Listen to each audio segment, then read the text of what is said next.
senhoras e senhores, internautas. A Escola Superior de Advocacia da OAB de São Paulo está promovendo esse debate, um tema tão atual dentro do contexto das relações de consumo, tarifas bancárias. E para falarmos a respeito, nós vamos apresentar os debatedores, que são o Dr. Eduardo Gasparotto, advogado graduado pela Faculdade de Direito de São Bernardo do Campo, especialista em Direito Empresarial pelo Mackenzie, em Direito Contratual pela PUC, diretor e presidente da Comissão Jurídica da Associação Nacional das Empresas Financeiras das Montadoras, a ANEF, desde janeiro deste ano, conselheiro suplente junto à primeira Câmara da primeira seleção do Conselho Administrativo de Recursos Fiscais do Ministério da Fazenda, CARF, desde janeiro de 2010 e atualmente é responsável pelo departamento jurídico da Volkswagen Serviços Limitada. Também para debater a respeito das tarifas bancárias, nós temos aqui o Dr. José Eduardo Malheiros, que é advogado, especialista e mestre pela PUC de São Paulo, procurador municipal aposentado e pós-graduado por essa escola, sendo um advogado bastante militante. Também temos o Dr. José Gustavo Chagas Arruda, que é advogado especialista no Banco GEMAC S.A., coordenador da Comissão Jurídica da ACREF, especialista em Direito do Consumidor pela Escola Paulista da Magistratura e é o profissional certificado pela Ambima CPA 20. E também para falarmos a respeito das tarifas bancárias, nós temos o professor desta casa também, que é o Dr. Roberto Harudi Shimura, advogado e consultor jurídico, especializado em Direito do Consumidor e Direito Empresarial e Econômico, professor desta casa da Escola Superior de Advocacia. Tarifas bancárias, todo mundo paga, quem tem conta corrente, quem faz o empréstimo junto aos bancos. E por que nós estamos trazendo atualmente esse tema? Antes do custo efetivo de tarifas, o chamado SET, baixado por uma resolução do Banco Central no ano de 2007, haviam diversos tipos de tarifação, diversos nomes, nomenclaturas, onde os consumidores não sabiam o que estava sendo pago, o que estava sendo cobrado, e aí se perdia, e por isso que o Banco Central baixou essa resolução para unificar, para determinar o pacote mínimo de acesso gratuito para os correntistas. Porém, estão surgindo algumas outras tarifações e, em virtude disso, e uma ação que conseguiu subir até o Superior Tribunal de Justiça num recurso especial, pode gerar uma repercussão geral a respeito disso, e é importante nós debatermos e compreendermos o que é favorável ao consumidor ou não e o entendimento do mercado financeiro. E, sem mais delongas, então, vamos iniciar franqueando a palavra ao Dr. Roberto Harudi Shimura, ou Dr. Shimura. Muito boa tarde a todos, boa tarde aos debatedores. Gostaria de agradecer a doutora Kim pela apresentação e à diretoria da ESA pelo espaço nessa semana tão importante, que é a Semana do Advogado, a Semana Jurídica. Aliás, gostaria de parabenizar a todos os colegas pelo Dia do Advogado no último domingo. Esse tema das tarifas bancárias é realmente muito conflituoso nos últimos anos. Existem algumas estimativas de que atualmente se encontram 285 mil, quase 300 mil ações em trâmite em todo o país. E como a doutora Kim comentou, o julgamento desse recurso especial vai, muito provavelmente, lógico, nós não conseguimos adivinhar aí o resultado do julgamento, mas vai definir aí se a regulação do Banco Central, do mercado financeiro, né, do mercado de crédito em especial, se ela está correta, se as autoridades monetárias estão agindo de forma correta, e até que ponto isso pode ser um benefício ao consumidor, ao mercado consumidor, ou não, eventualmente, né? Antes de mais nada, eu gostaria de tentar introduzir um pouco em que contexto, né, essa discussão está inserida, em que contexto o crédito no Brasil está inserido atualmente. Ao longo dos anos, aqui até atuando na Comissão do Consumidor com a doutora Kim, há muitos anos atrás, um advogado amigo nosso fez uma explanação sobre a origem do cartão de crédito. Né? O primeiro cartão de crédito criado no mundo era, na verdade, um grupo de amigos que costumavam jantar num mesmo restaurante. Cada jantar era pago por apenas um deles, né? E numa determinada ocasião, um deles esqueceu a carteira, mas o dono do restaurante, ele falou, olha, passa daqui um mês, passa a semana que vem, que vocês têm crédito aqui comigo, faz anos que todos vêm aqui, jantar, né, no mesmo grupo, na mesma mesa, então eu vou anotar aqui o valor da conta, você passa um outro dia e paga a conta. Nisso, eram alguns empresários americanos, na década de 40, final da década de 30 ou 40, algo assim, eu não tenho o ano exato, mas eles então tiveram a ideia de criar eu não vou usar o nome comercial, lógico, né? Mas tiveram a ideia de criar o chamado Clube do Jantar, em que todos eles jantavam uma vez por semana, todos juntos, e combinavam de pagar apenas no final do mês. Cada um ia lá, passava no seu dia específico e pagava a sua conta. Por que eu trouxe essa história? Porque essa bandeira, esse cartão de crédito em especial, ele tem um slogan criado naquela mesma época que persiste até hoje, né? Que acho que o slogan posso falar, que é para quem não precisa. Era um crédito para quem não precisa. Né? Ao longo dos anos, ao longo da evolução da economia, o crédito já não é mais para quem não precisa. Pelo contrário, o crédito é essencial para o desenvolvimento da sociedade, para o acesso aos bens e à vida urbana, né, como muitos dizem. O crédito ele já não é mais exclusivo para quem já possui uma estabilidade econômica. Ao contrário, ele passou a ser um instrumento, inclusive, de inclusão social. Não? E, assim como todas as economias de outros países, né, em todos os continentes, o Brasil também passou a ser uma economia de crédito, em que o crédito, especialmente o crédito de fontes privadas, né, é utilizado para o desenvolvimento industrial, desenvolvimento comercial, para o fomento das atividades econômicas em geral. Né. Então, em suma, hoje, ao longo da evolução da economia, ter acesso ao crédito, basicamente, é ter acesso à cidadania. Então, o crédito passa a ter uma relevância muito grande, não só para a aquisição de bens ou serviços, mas realmente para a inclusão social, para que o cidadão brasileiro possa ser considerado como um cidadão, efetivamente. Né? Mas existe um detalhe muito, muito importante, que ao longo do desenvolvimento econômico, ou da história econômica do país, né, vindo lá após a década de 50 até o final da década de 70, no primeiro momento que houve aí a tentativa de industrialização, de fomento industrial no país, mas que infelizmente não deu certo, gerou uma crise inflacionária gigantesca. Né?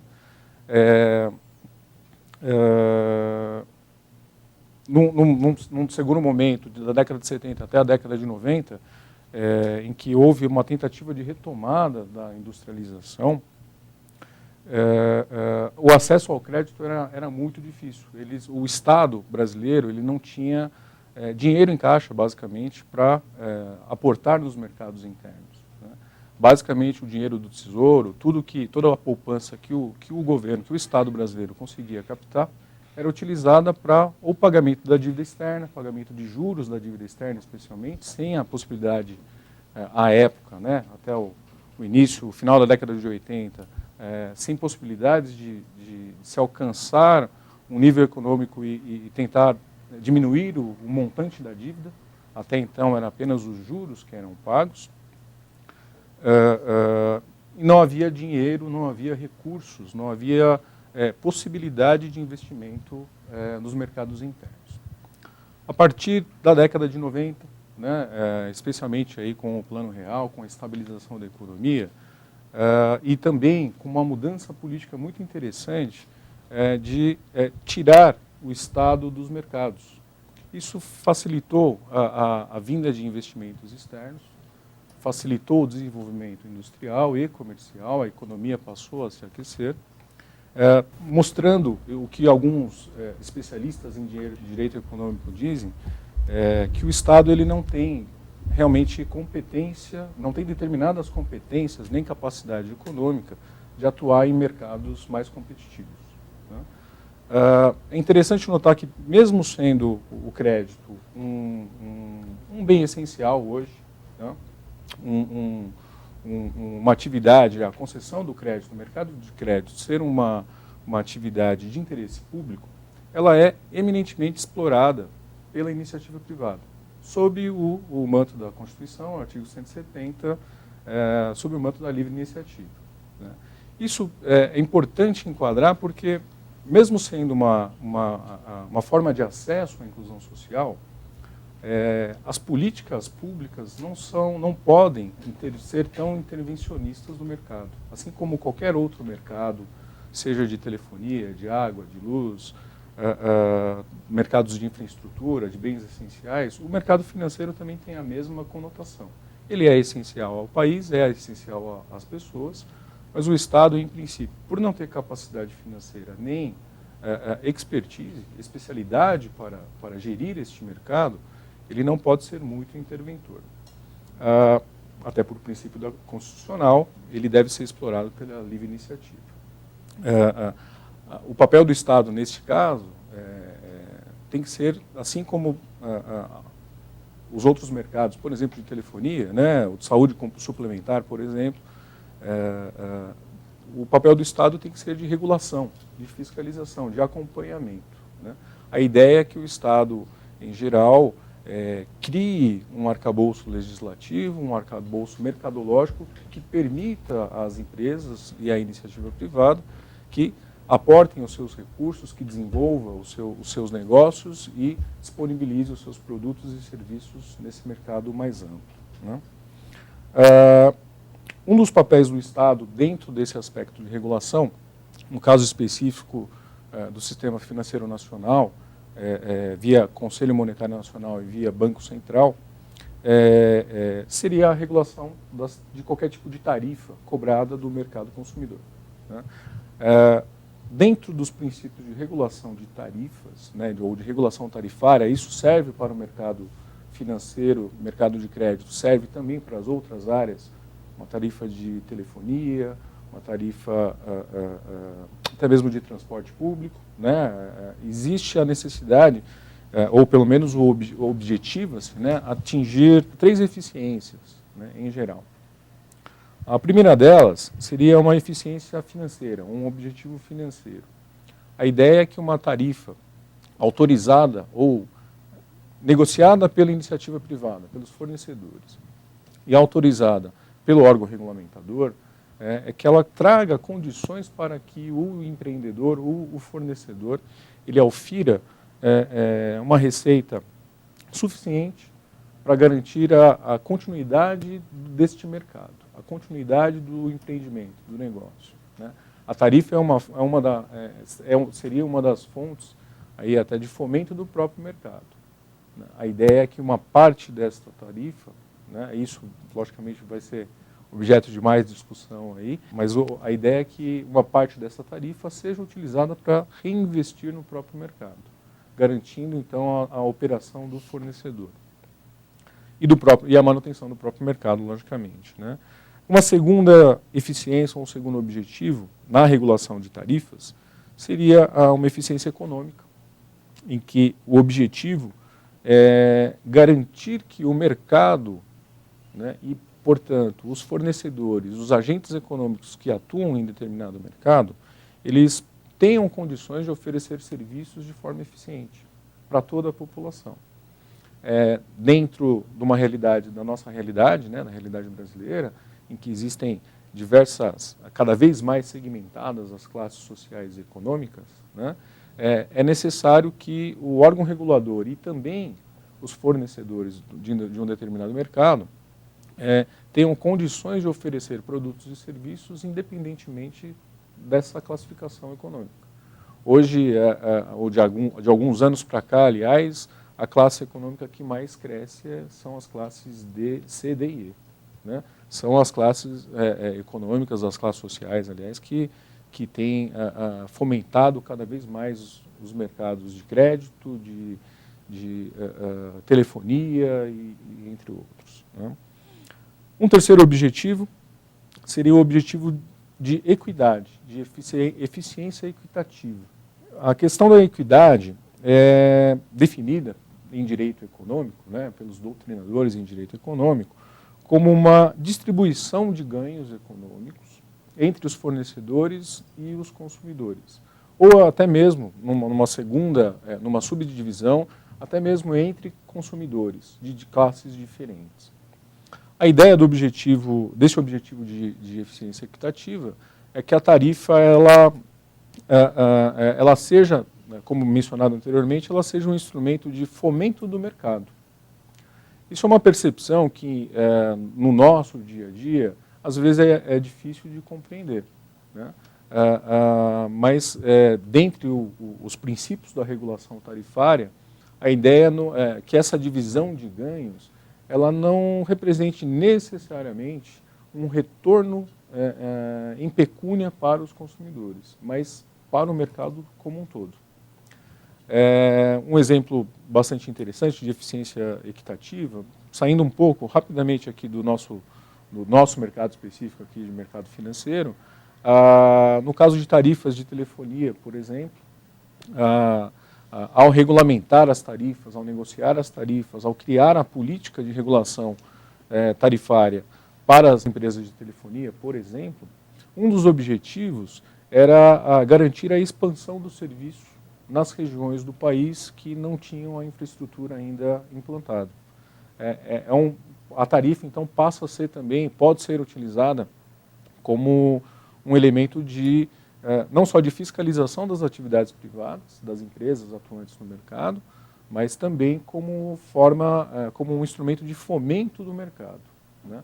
Na época da abertura do mercado de telefonia, em que havia muita expectativa, por exemplo, de como seriam implantados, como seria modernizada a infraestrutura no Brasil, à época o regulador, o Estado brasileiro, o governo federal, optou, por exemplo, por criar 4 monopólios, dividir o país em 4 regiões específicas e quase entregar, né, essas regiões para determinadas empresas que estavam dispostas, na época, a investir pesado, trazer investimentos em infraestrutura e garantir, então, a construção do mínimo necessário para que qualquer um pudesse utilizar aí o sistema de telefonia.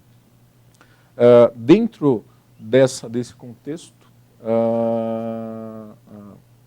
houve então a adoção de uma política tarifária conveniente para garantir investimentos em infraestrutura. Bom, o tema, não sei se os senhores internautas já perceberam, é árduo, né? Mas vamos tentar esgotar da melhor forma possível.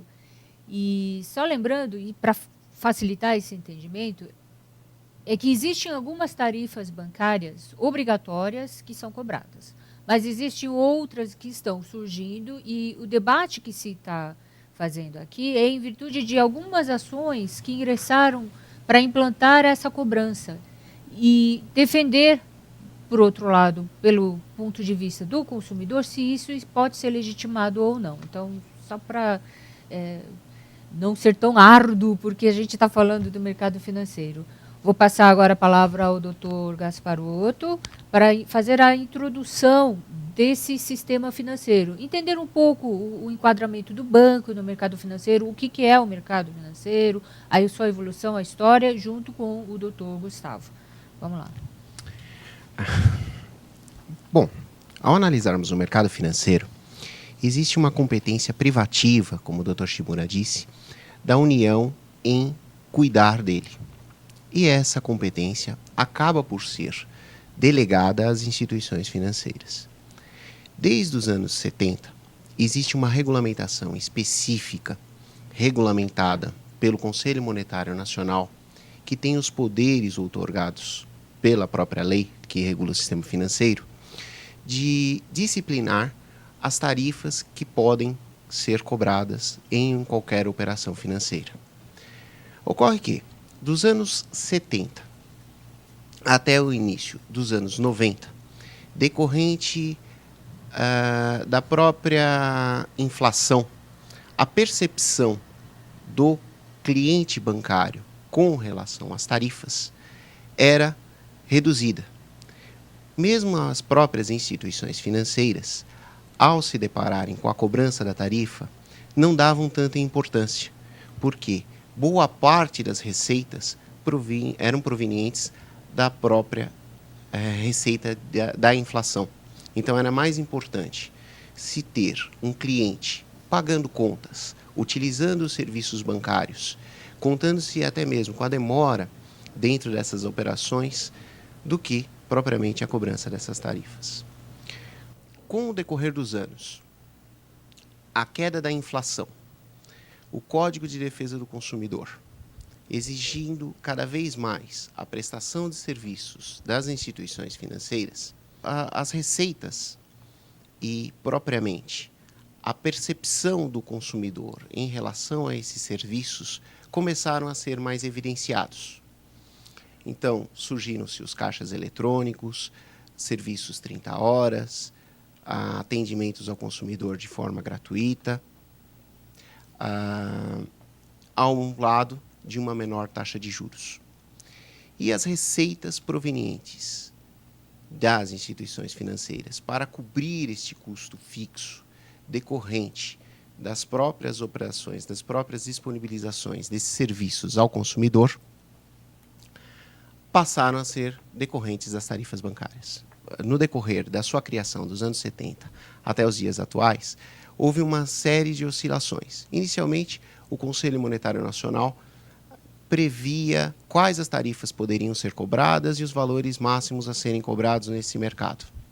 Posteriormente, quando surgiu uma fase de congelamento das tarifas bancárias, até passarmos ao princípio da livre iniciativa, que foi decorrente como consequência, a liberação das instituições financeiras poderem cobrar as tarifas em conformidade com as suas nomenclaturas, estabelecidas por cada instituição, por instituição financeira, e com valores onde o mercado se estabeleceria a quantia ideal.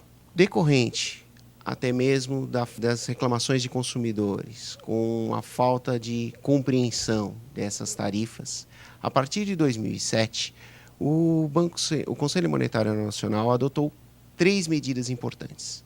Primeira delas, extinguiu uma tarifa que nós conhecíamos no mercado de tarifa de quitação antecipada. Segunda medida, relacionou quais as tarifas poderiam ser cobradas, dividindo em serviços essenciais, prioritários, especiais e diferenciados. E, diante dessa padronização de nomenclatura, introduziu o custo efetivo total, que o que representaria? Em qualquer operação financeira, ao consumidor, por meio de um formulário padronizado, é possível comparar quanto aquela operação custa, seguindo os exemplos hoje adotados na Comunidade Europeia. Aliás, nesses princípios vigentes desde 1991. Agora, passando a palavra, então, para prosseguir nessa explanação, esclarecendo um pouco para que a gente possa compreender como é o mercado financeiro e para falarmos especificamente depois do debate sobre tarifas bancárias. O doutor Gustavo. Perfeito. Boa tarde a todos. Boa tarde aos colegas, participantes da mesa. Boa tarde, doutora Kim. Agradeço muito a oportunidade para a Escola Superior da Advocacia. Vou falar um pouco aqui sobre a transparência na cobrança de tarifas para os serviços bancários. A transparência, o princípio da transparência, como a maioria dos colegas conhecem, ela está expressa no artigo 4º caput do Código de Defesa do Consumidor. A transparência, enfim, é um substantivo, né, a qualidade do que é transparente. E no caso específico que estamos tratando, o que deve ser transparente é a relação de consumo. Especificamente no caso de tarifa, tem que ser transparente a contratação de um serviço bancário e a cobrança da respectiva tarifa. O próprio Código de Defesa do Consumidor nos diz claramente que o princípio da transparência ele é alcançado, ele é efetivado através do direito à informação clara. Alguns artigos em especial, vou destacar aqui de forma exemplificativa, né? O próprio artigo 6º, inciso 3º, coloca expressamente como direito básico do consumidor o direito à informação clara.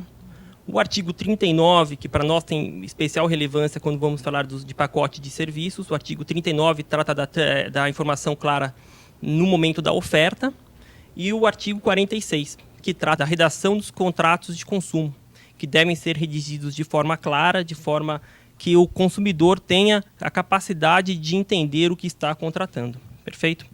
Os reguladores, os órgãos reguladores, aqui o Conselho Monetário Nacional e o Banco Central, eles, em sintonia com o Código de Defesa do Consumidor, como mencionou o Gasparotto, meu colega Gasparotto, ele disciplinou de uma forma inédita, de uma forma diferenciada em 2010, a disciplina da cobrança de tarifas bancárias. Ele editou a resolução 3.518 e justamente, além de proibir a cobrança de algumas tarifas, classificou os serviços bancários que são passíveis de tarifação em 4 categorias.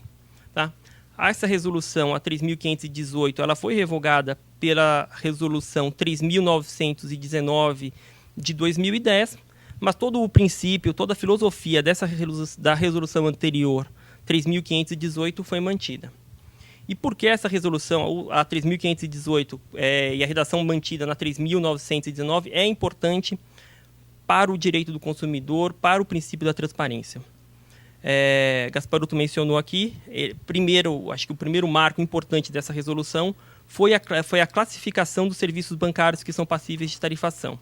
Ela menciona 4 tipos de serviços: os serviços essenciais, os serviços prioritários, os serviços especiais e os diferenciados. E expressamente determina que os serviços essenciais devem ser gratuitos. Aqui eu recomendo aos colegas que tiverem a oportunidade e o interesse buscar essa resolução 3.919 no site do Banco Central ou em qualquer outro veículo, porque é importante. Ele define claramente e detalha quais são os serviços que estão dentro dessas 4 categorias. Eu vou fazer aqui, tomar a liberdade de fazer um brevíssimo resumo desses serviços, né? Os serviços essenciais, em regra, eles estão relacionados à movimentação de conta de depósito à vista, a conta corrente, ou conta poupança. Os serviços prioritários, eles estão basicamente relacionados a operações de crédito. Os serviços essenciais estão relacionados a produtos e serviços que têm uma regulação em legislação especial. Por exemplo, no Sistema Financeiro da Habitação, PIS/PASEP, utilização do FGTS. E os serviços diferenciados, que de uma forma geral, eles se referem-se a serviços de aditamento de contratos, fornecimento de documentação e investimentos. Perfeito? Outro marco importante da resolução 3.919 foi impor às instituições financeiras a obrigação de ofertar ao consumidor um pacote padronizado de tarifas. E não só impôs às instituições financeiras a obrigação de ofertar esses pacotes padronizados, mas impôs também a obrigação de que o valor desse pacote seja inferior à somatória das tarifas ali individualmente consideradas. Recentemente, agora em 2013, o Conselho Monetário Nacional publicou uma nova resolução, tornando ainda mais clara e transparente essa oferta de pacotes de serviços. Foi através da resolução 4.196, criou 3 regras, dando mais transparência ainda para essa oferta de pacote de serviços, impondo que as instituições financeiras, quando façam essa oferta de um pacote padronizado de tarifas, deixem claro ao consumidor que é uma opção essa contratação e que ele pode fazer a contratação do serviço individualmente considerado. Tá? Outra obrigação imposta, que deixou muito mais transparente essa relação, vinda aí pela resolução 4.176, é que toda a oferta de pacote padronizado de tarifa, o consumidor seja informado de que estão inclusos os serviços essenciais, porque são gratuitos. Tá? E, por fim, as instituições financeiras estão obrigadas a, no mínimo, fazer uma oferta de pacote padronizado nos termos que essa portaria determina em seu anexo. Ela fixa ali 3 tipos de pacotes de serviços. Tá? Outro ponto fundamental e importante na Resolução 3.919, ela dedica 2 artigos específicos, o artigo 15 e o 16, uma série de obrigações às instituições financeiras para divulgar as tarifas. Como? Ela impõe às instituições financeiras que divulguem suas tabelas de tarifas nas agências bancárias e nos seus sites. Além disso, a Resolução 3.919 ela é clara em determinar que tenha também um atendimento ao consumidor. Ou seja, além da informação passiva, seja através de tabelas, seja através dos sites, as instituições financeiras disponibilizam seus canais, seja via CAC, via SAC, o atendimento ao consumidor, esclarecendo a cobrança de tarifas e tudo mais. O detalhe importante também, ao padronizar as tarifas e nomenclaturas, ela impõe a obrigação de que as siglas também que são colocadas nos extratos dos clientes tenham a mesma sigla, o mesmo padrão. Por que isso? Porque isso facilita ao consumidor fazer comparação de tarifas, né? Ele consegue facilmente ver as tarifas das suas instituições financeiras em frente às demais instituições. Qual é a conclusão, né, dessa... Eu não vou mencionar aqui a resolução que trata do custo efetivo total, meu colega Gasparotto já mencionou, que também é outra medida normativa dos órgãos reguladores que tornou ainda mais transparente essa relação, mais transparente ainda a cobrança de tarifas por serviços bancários. Qual a conclusão que a gente tira com essa resolução, com a vinda da resolução 3.919, com a mesma redação da 3.518? Tá? Hoje é muito fácil, o consumidor tem em suas mãos, independente de... até ele nem precisa ir na sua agência bancária, enfim. Ele consegue facilmente identificar quais são as tarifas permitidas, quais são os serviços bancários que podem ser tarifados e cobrados. E nessa linha, é importante destacar uma iniciativa da FEBRABAN, que a FEBRABAN ela criou o sistema de divulgação de tarifas de produtos e serviços financeiros, se chama STAR. Esse sistema é gratuito, qualquer pessoa pode acessar da FEBRABAN. É possível você rapidamente pesquisar as tarifas em todas as instituições financeiras e mais. Você consegue fazer de forma automática a comparação dessas tarifas. Ou seja, o mercado tarifário, principalmente com essa última resolução da 3.919, com redação da 3.518, tornou de fato a cobrança de tarifa por serviços bancários uma relação de consumo transparente. Tá? Queria aqui deixar para quem tiver interesse, quem puder pesquisar, o site da FEBRABAN, onde está disponível esse sistema de comparação de tarifas, é o www.febraban-star.org.br. O site do Banco Central, onde é possível obter essas resoluções, é www.bcb.gov.br. Além da transparência, eu gostaria de destacar um pouco o que foi dito aqui pelo meu colega Shimura. Inegável, a tarifa, a contratação de serviço bancário e a correspondente tarifação, ela traz um benefício direto ao cliente.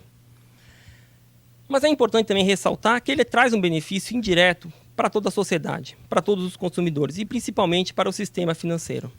É através da remuneração obtida pelas tarifas que a gente consegue construir um sistema financeiro sólido, onde a prestação de serviços é cada vez mais eficiente e cada vez mais atende os interesses de toda a sociedade.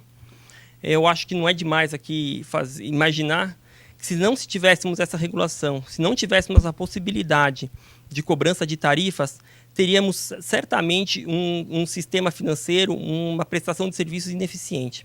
Certamente o cheque ainda hoje seria um dos principais meios de pagamento. Teríamos aqui certamente agências bancárias de difícil acesso e talvez, muito provavelmente, transferências eletrônicas que hoje ocorrem de forma quase que instantânea e automática demorariam dias. Tá? Perfeito. Agradeço aí a oportunidade. Doutor Gasparotto vai encerrar, né, para falar. Falando sobre a obrigação dos serviços bancários, como que funciona essa sistemática de contratação de tarifas? O cliente tem sempre a opção de ao contratar um serviço bancário, de aderir ou por meio de um pacote de tarifas, em razão da sua fidelidade ou do seu uso, ou contratá-las individualmente. Todos os valores colocados correspondentes às tarifas bancárias só podem ser atualizados num prazo superior a 180, igual ou superior a 180 dias. E sempre com uma comunicação prévia e antecedência de 30 dias. As suas consultas são sempre possíveis de serem realizadas no próprio site do Banco Central, fora, adicionalmente, ao sistema STAR. E, atualmente, para muitos serviços de financiamento, por exemplo, algumas dessas tarifas podem ser substituídas pela própria prestação de serviço do próprio consumidor. Se o consumidor tiver por opção o levantamento de toda a documentação, por exemplo, a tarifa de cadastro não é cobrada em muitas situações. Lógico que cada tarifa bancária está dentro da política de cada instituição financeira. E é por isso que deve ser sempre levado em consideração, não somente na contratação de um empréstimo, mas também na sua aplicação financeira. Bom, os senhores perceberam um pouco que aqui já tem vários motivos para o debate acalorado, porque o doutor Gustavo começou um pouco a fazer o debate, mas vamos ao encerramento desse primeiro bloco, agora sim, falando dentro do contexto da relação de consumo, a ótica do consumidor. Doutor Malheiros, palavra. Doutor Aquino, primeiro, a minha honra e o meu prazer de poder participar desse debate. A senhora e o doutor Shimura, como os colegas, é um prazer estar novamente aqui com o senhor. E, principalmente, a honra de participar com o doutor Arruda e o doutor Gasparotto, dois experts na área, e, consequentemente, ilustram, e a gente está aqui aprendendo muito com eles, porque é uma matéria muito específica, né? Agora, sobre essa matéria, o que eu gostaria de colocar é o seguinte: como o doutor Shimura colocou um retrospecto, e todos eles vêm dando um retrospecto, eu acho que nós também deveríamos ir a um retrospecto. A realidade, me parece que o fundo a ponta da coisa ali, o ponto nevrálgico, não é tocado. Por quê? Os bancos vinham e funcionavam a bel prazer como eles queriam. Isto tudo se não me engano, pelo artigo 192 da Constituição, que regia o sistema financeiro monetário brasileiro.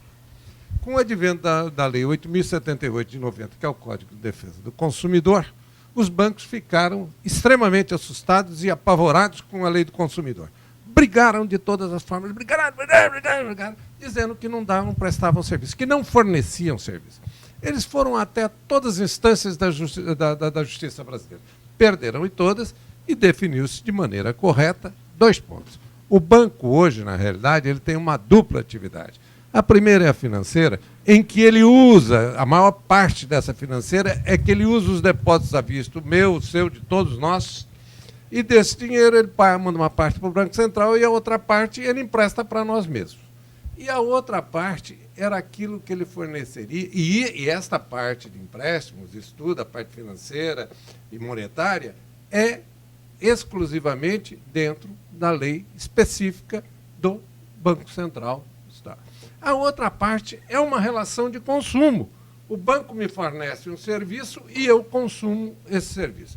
Então, precisamos começar a chegar à conclusão de 2 coisas.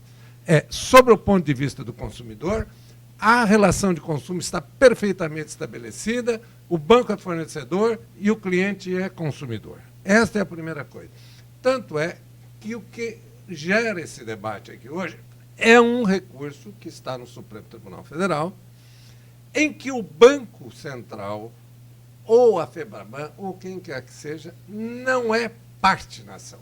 Ele entra como amicus curiae e faz uma solicitação, porque o número de ações são tão grande, eles mesmos estimam em 285 mil ações, que se paralise todas para ver o resultado final. Se for o resultado final, que dê repercussão geral para atingir todo mundo. Então, mas esse mesmo fundamento desse recurso diz o seguinte, que a tarifa contratada não é proibida, a não ser que ela seja abusiva. E no caso que ele enfoca, ela não é abusiva, mas que se provassem que ela era abusiva, não seria válido. Então, o problema hoje reside no seguinte, é abusivo ou não é abusivo a cobrança de tarifa? Sim, me dá, sei lá, eu vejo pela internet, foram 24 horas, é um serviço? É. Primeiro de tudo, a história de transparência, nós continuamos discutindo, é história, ela está transparente só fazendo jogo de fachada. Porque, na realidade, se fatores essenciais, como serviços, luz, telefone e uma série de coisas, ele é tarifado e tem um preço igual para todo mundo. Todas as companhias e fornecedores de energia elétrica têm o mesmo custo, têm o mesmo preço, ainda que se divida por regiões, tudo isso. O tarifa de banco não tem, cada um faz o que quer. Então, a transparência é dizer o seguinte, olha, se eu contratar A, B, C, isoladamente, o senhor paga 10. Se eu contratar em pacote, o senhor tem que pagar menos de 10. Gente, se eu posso contratar separado e pagar menos, é claro que eu não vou contratar em pacote. Não existe, é até deslealdade aí. Esse é o primeiro aspecto. Segundo aspecto, que nós precisamos enfocar na tarifa bancária, não é isso, que deu isso, que fez assim, que manda 10, que fez pacote. São pacotes que, vamos ser claros, cidadão comum, se ficar na porta do banco, não sabe o que é prioritário, o que é isso, nada. A realidade é uma coisa só. Ela é extremamente abusiva. Se me derem licença, eu vou trazer aqui aos senhores 2 dados aqui. O primeiro deles, e é mais recente, porque isso aqui é do dia 12 de agosto. Tarifa de banco sobe acima da inflação. Eu só vou ler o primeiro parágrafo para dizer.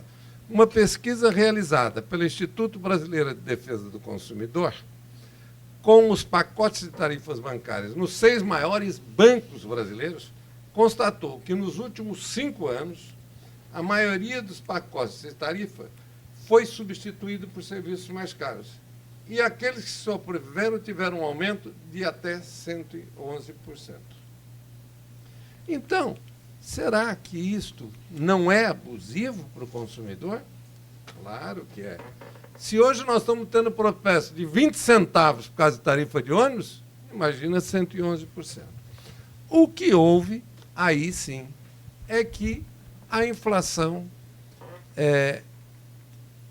tolheu a margem de rentabilidade de aplicação financeira.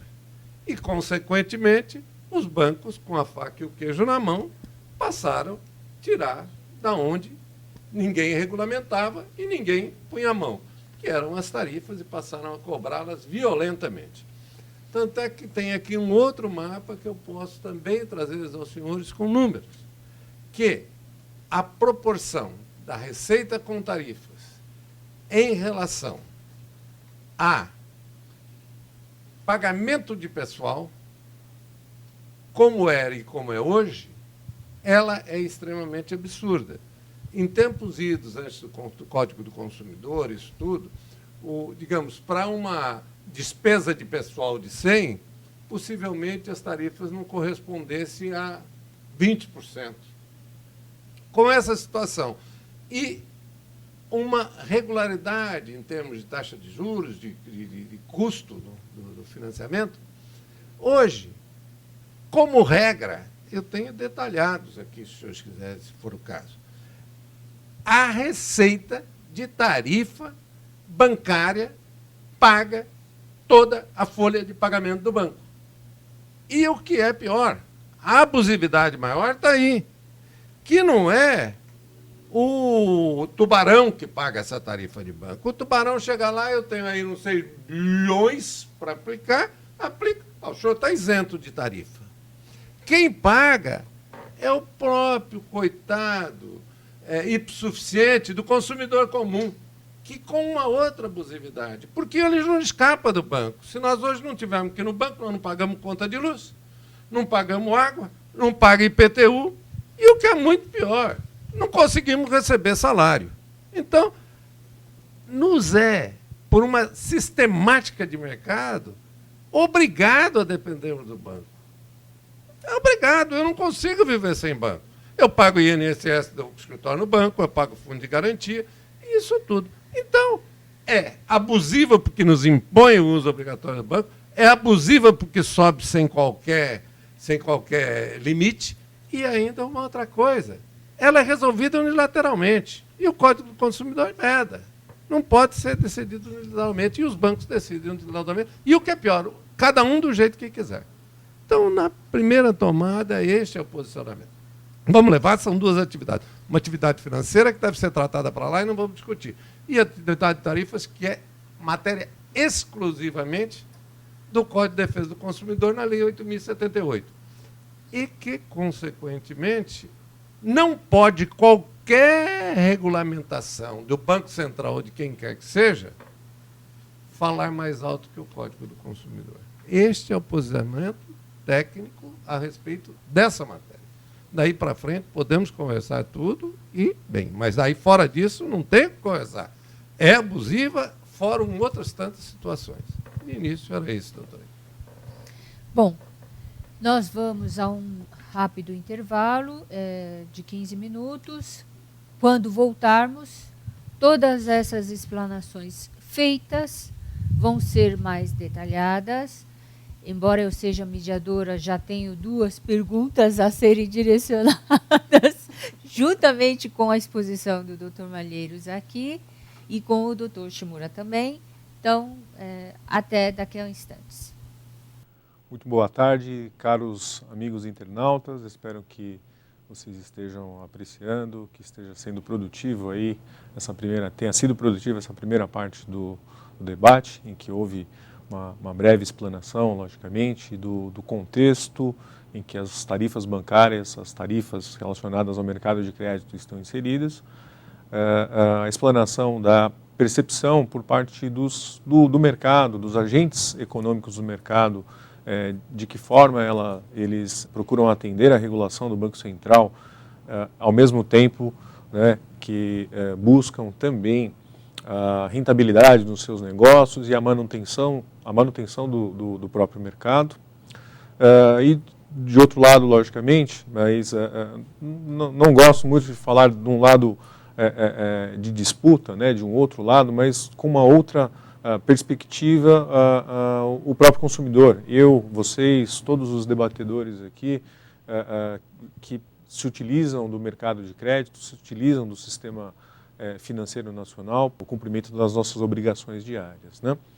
É muito interessante notar que, ao longo do desenvolvimento econômico dos últimos 30 anos no país, lá no final da década de 70, em que existiam muitos bancos espalhados pelo país todo, muitas vezes para que nós pudéssemos fazer o pagamento de das nossas obrigações, de algum carnê, né, até mesmo para recolhimento de algum imposto, tínhamos que ter uma estrutura ou a contratação de pessoas ou muito tempo disponível durante o expediente bancário para passar em várias agências no mesmo dia, sempre lotadas, sempre com problemas de estrutura, sempre com filas imensas.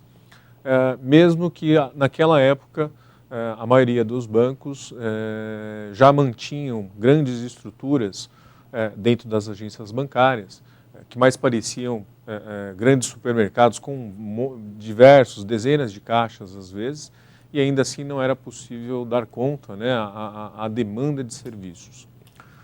Ao longo do desenvolvimento do sistema financeiro nacional, do sistema bancário brasileiro, com a reforma iniciada com a criação do Banco Central em 1964 e informatizada e tornada mais dinâmica a partir dos anos 2000 para cá, muita coisa mudou, muita coisa evoluiu no que diz respeito ao próprio sistema, à estrutura do mercado bancário. Hoje em dia, como foi mencionado rapidamente pelo Dr. Gustavo, a questão da TED, que é uma evolução muito grande no sistema brasileiro de pagamentos, hoje é possível fazer uma transferência eletrônica de valores entre contas de um mesmo banco ou contas de bancos diferentes. Isso, em alguns casos, ocorre em questão de horas, em questão de um dia, de 24 horas no máximo, né? Coisa que até há alguns anos atrás era impensável. Ainda que isso, para nós, consumidores comuns, né, possa parecer apenas uma mera facilidade, por exemplo, esse tipo de transação é possível fazer via telefone, via internet, via telefone celular, esses aparelhos mais modernos, isso para os demais consumidores de crédito, os demais consumidores de serviços bancários, tais como as pequenas empresas, as médias empresas, isso é uma facilitação e uma redução de custo também dos seus respectivos negócios. Já não há mais necessidade, em princípio, logicamente, de se manter uma grande estrutura administrativa dentro de uma empresa, né? Um batalhão, por exemplo, de auxiliares administrativos para que cada um corra a um banco diferente, com um monte de boletos de pagamento, por exemplo. Hoje tudo é possível fazer sem papel, inclusive, né, de forma sustentável, né, utilizando aí os meios eletrônicos de pagamento. O que me parece ter ficado aqui como grande questão desse primeiro bloco é justamente a percepção. Essa expressão, essa palavra foi utilizada algumas vezes, tanto de um lado, ao descrever a atuação do mercado, quanto para os consumidores.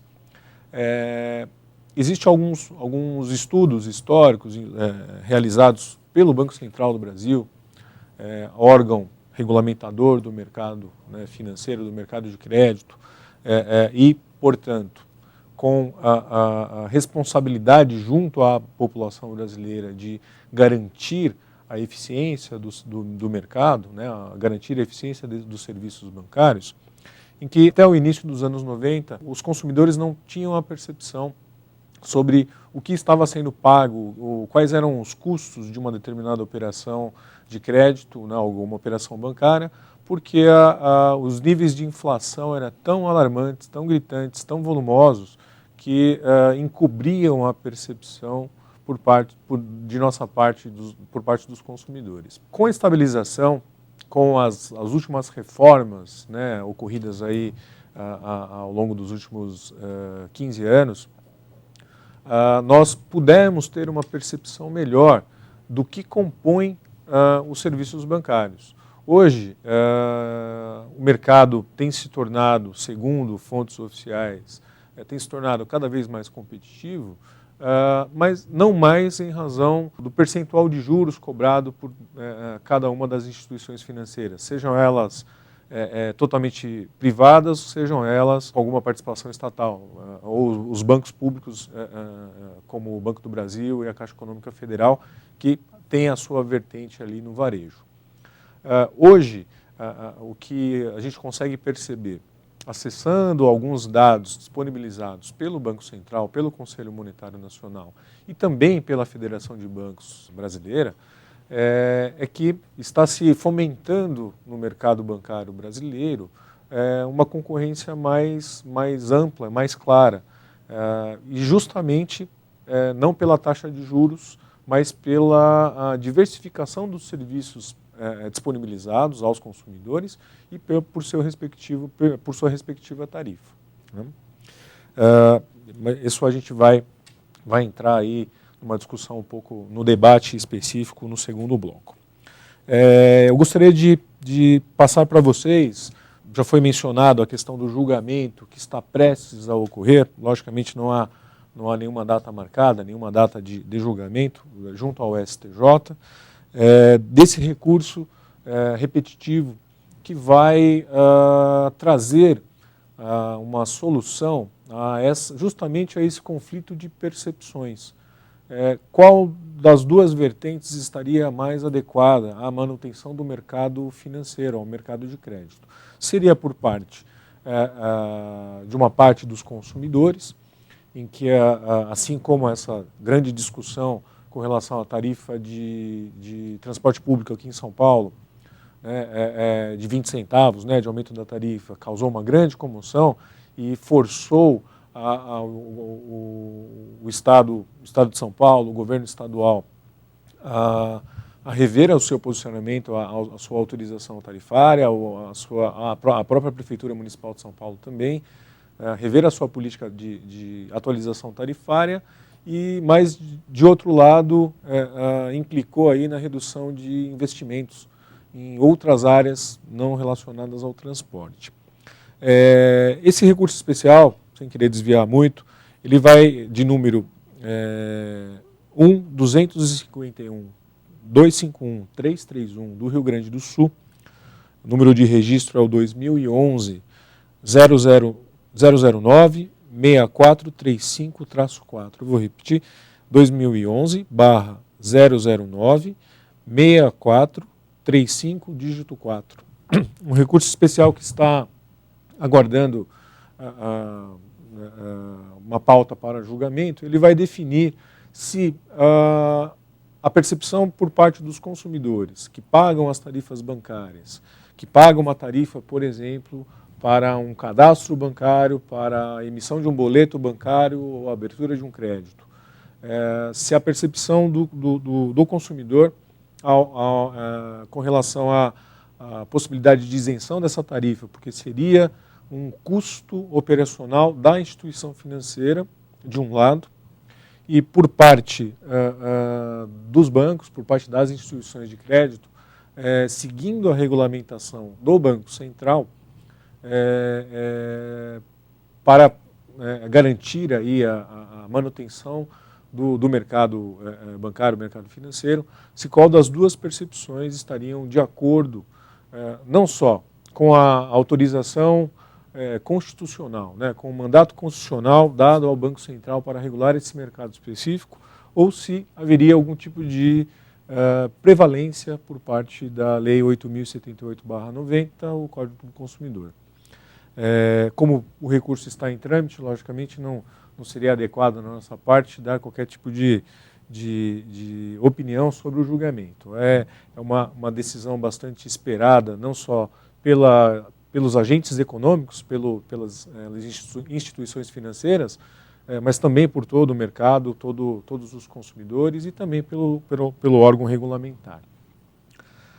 Outra informação interessante, que foi mencionada algumas vezes, caso vocês tenham interesse em fazer uma pesquisa junto ao site do Banco Central ou do Conselho Monetário Nacional, buscar as resoluções do Conselho Monetário Nacional no site do Banco Central, a resolução atual que que traz a regulação específica sobre as tarifas bancárias, como mencionado pelo Dr. Gustavo Arruda, é a de número 3518, atualizada recentemente pela resolução 3919, e ela traz a descrição, então, de quais serviços podem ser tarifados, quais são os serviços que não podem, por se tratarem de serviços essenciais, basicamente a manutenção de contas de depósito, contas de poupança e contas correntes, sem aplicação financeira, e quais são as tarifas, os fatos geradores das tarifas que são permitidas e quais os valores que, previamente justificados, serão cobrados por cada instituição. Outra informação interessante que foi mencionado com relação à iniciativa da Federação, da FEBRABAN, dentro do site da Federação de Bancos Brasileira, existe o sistema STAR, então é www.febraban.com.br/STAR com S mudo, S-T-A-R. Ali é um sistema bastante, eu também por curiosidade, previamente aqui ao início do debate, fui acessar o sistema, ele é muito interessante, realmente permite a comparação de tarifas entre os vários bancos que atuam no mercado brasileiro. Um aspecto importante que vai ser objeto do debate, eu acho que eu gostaria de já tentar iniciar aí, introduzir aí um aspecto importante dessa discussão, que diz respeito à chamada rigidez, né, a liquidez, a solidez do mercado financeiro, né, do mercado de crédito brasileiro, do sistema financeiro nacional. Como a maioria de vocês acompanhou pelo noticiário há alguns anos atrás, em 2008 houve uma grande crise financeira mundial, causada especificamente, iniciada, né, por um determinado banco americano, que fazia uma operação chamada de derivativos, em que o crédito, um determinado crédito, né, fornecido a um consumidor, sem as devidas ressalvas, sem a devida avaliação de risco, era repassado sequencialmente entre várias instituições financeiras. Isso passou a gerar um problema de rastreabilidade, de originalidade desse crédito. Esse crédito, como o mercado financeiro já de muitos anos é globalizado, esses créditos foram migrando não só dentro dos Estados Unidos, mas também para os mercados europeus e asiáticos. E no momento de liquidação, de pagamento desse crédito, ninguém mais sabia quem era o efetivo devedor e quais eram as garantias que deveriam estar atreladas a essa concessão de crédito. No Brasil, o Brasil, nessa crise financeira de 2008, foi o último país a entrar na crise e o primeiro país a sair. Isso por conta, depois as análises, os estudos, as avaliações dos anos posteriores, né, demonstrou que a regulação do sistema financeiro brasileiro, feita pelo Conselho Monetário Nacional, pelo Banco Central, trouxe uma solidez muito grande de crédito e uma redução de risco bastante importante. E esse é um dos aspectos que talvez possam ser aí uma das eficiências equitativas, eventualmente, mas que vamos colocar em pauta aí agora nessa segunda parte do debate. Muito obrigado. Voltamos para a segunda parte desse debate. Aqui sim, vamos colocar as reflexões, as perguntas necessárias e o contexto real do que está acontecendo e a sensação e o raciocínio dos consumidores. Embora eu seja mediadora, já avisei, e eu vou colocar algumas questões dentro da fala de todos aqui. Então, o doutor Gasparotto havia mencionado que na época da inflação, os bancos não estavam preocupados em receber e ganhar dinheiro ou serem remunerados pelo serviço efetivamente prestado e, portanto, a cobrança das tarifas. Hoje, diante do Código de Defesa do Consumidor, dentro da explanação do que o Dr. Malheiros expôs aqui, também temos, em nome da segurança e em nome de comodidade, o aumento de caixas eletrônicas, ou seja, a diminuição dos funcionários para te atender pessoalmente. Primeiro ponto. Num segundo momento, o Internet Banking. Né? Pela internet você pode fazer as transações e, portanto, você acaba eliminando os postos de trabalho e toda uma cadeia de necessárias remunerações nesse aspecto. Então, eu gostaria que o Dr. Gasparotto fizesse uma reflexão diante desse cenário. Essa preocupação, mas há facilidades, como esses aumentos das caixas eletrônicas, etc. Em relação ao Dr. Gustavo, ele havia dito sobre a transparência, né? Lógico, as informações necessárias que levem o consumidor a se informar e investigar a origem de porquê dessas tarifas, fazer o ranqueamento, ok, está mais do que suficientemente divulgado. Mas trazendo a realidade dessa ação que vai gerar uma repercussão geral e verificando a origem, é que os consumidores, quando sentam diante do gerente ou diante da contratação dos serviços, ele muitas vezes não é informado.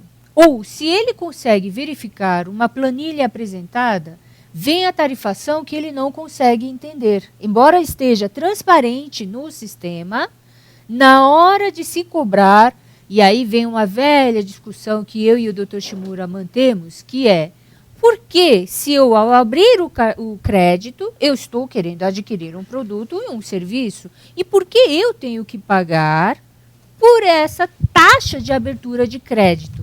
Então, um pouco a palavra do Dr. Shimura sobre a transparência. Na verdade, não é só colocar à disposição o consumidor ao alcance dessas informações, mas é trazer em reflexão quando efetivamente ele está assinando e ele vai pagar, vem aquela tarifação. E aí, para o Dr. Malheiros, a nossa insurgência em relação a essa ideia de que, uma vez não está proibida na resolução ou na lei, esquece-se os princípios e pode-se cobrar. Lógico, se vier uma decisão da instância superior, nós, como profissionais, vamos acatar. Mas quem é militante dessa área e quem tem o ponto de vista como bem defendido aqui por Dr. Malheiros, vai justificar que é o contrário. Então, pela ordem da exposição, Dr. Gasparotto, vou colocar a questão para ele. No passado, quando tratávamos de tarifas bancárias, realmente havia o foco mais nas receitas inflacionárias. Esse foco era decorrente da própria ineficiência dos serviços, os repasses entre recebíveis eram mais lentos e a instituição financeira ficava com os recursos por mais tempo naquela época. Então, voltando aos anos 80, aos anos 90, por exemplo, o pagamento de uma conta de luz poderia ficar na instituição financeira pelo prazo de 15 dias, até ser repassado para a própria concessionária de energia. Com o passar do tempo, nós estamos diante de uma eficiência maior nos serviços. E essa eficiência decorre de pagamentos e transferências sendo efetuadas, às vezes, no mesmo dia.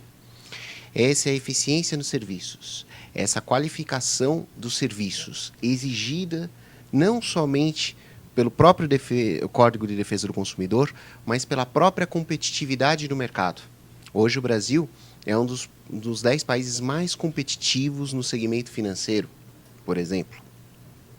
Faz com que a qualidade do serviço melhore. Em contrapartida, existe o preço por esse serviço ser cobrado.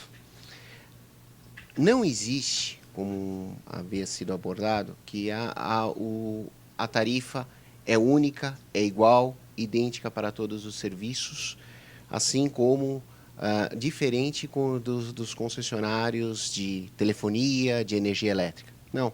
Hoje a gente identifica, por exemplo, na própria telefonia, em razão de uma competitividade nesse mercado, tarifas diferenciadas, pacotes de serviços diferenciados. Isso daí decorre da própria modernidade do sistema. Esse sistema que também não é um fenômeno nacional. Nós não estamos falando somente de Brasil. Se nós olharmos, por exemplo, aos Estados Unidos, antigamente, no início dos anos 80, 23% da receita de uma instituição financeira era decorrente de tarifas bancárias. Nos dias atuais, ultrapassa 50%, segundo os dados do Banco Central de lá. Então, há, ao mesmo tempo, essa necessidade de aprimoramento dos serviços e essa individualização acaba por fazer cobrança de serviços específicos. Essas cobranças de serviços específicos não poderia ser qualificada como uma injustiça numa relação contratual. Por quê? Você vai pagar efetivamente por aquilo que você usa. Então, num serviço se ao passo todas as tarifas bancárias fossem colocadas na taxa de juros, o que se faria? Se dividiria para todos, independentemente da utilização ou não daquele serviço específico, o seu pagamento. Agora não. Quando se coloca uma tarifa bancária, se faz com que efetivamente, se esse serviço for utilizado, esse serviço vai ser cobrado. E aí, no nosso avanço, nos dias atuais, quer dizer, vindo desde 2007, é que existe uma relação de tarifas. Quer dizer, não são todas as tarifas, qualquer tarifa pode ser cobrada. Existem fatos geradores tipicamente especificados na resolução. Esses fatos geradores geram direito à faculdade de inserção de uma tarifa, e essa tarifa, para ser considerada como válida, tem que ser pactuada. E essa pactuação decorre previamente à contratação do serviço, seja por um serviço de financiamento, seja um serviço de uma aplicação financeira, qualquer serviço colocado à disposição, há necessidade do pacto prévio. Automaticamente, quando você está numa relação contratual, o reajuste de uma tarifa bancária não ocorre por prazo inferior a 180 dias. E sempre com uma transcendência de 30 entre a colocação e a sua efetivação, justamente para evitar a surpresa ao consumidor, a não ter o planejamento adequado. É uma evolução do nosso sistema. Geralmente, toda a transação feita com a necessária transparência não gera discordância dentro desse sistema. Mas, então, antes de franquear mais uma vez, vou tentar esgotar mais um dado que o Dr. Malheiros trouxe, e aí eu gostaria que ele também fizesse um contraponto, e ainda explorando um pouco, castigando um pouco o Dr. Gasparotto, e também o Dr. Gustavo, porque os dois podem fazer essa reflexão. Dr. Malheiros trouxe um dado do ano de 2013, senhoras e senhores, e eu também fui surpreendida com um aumento da tarifa bancária em até 38% e, portanto, acima da inflação.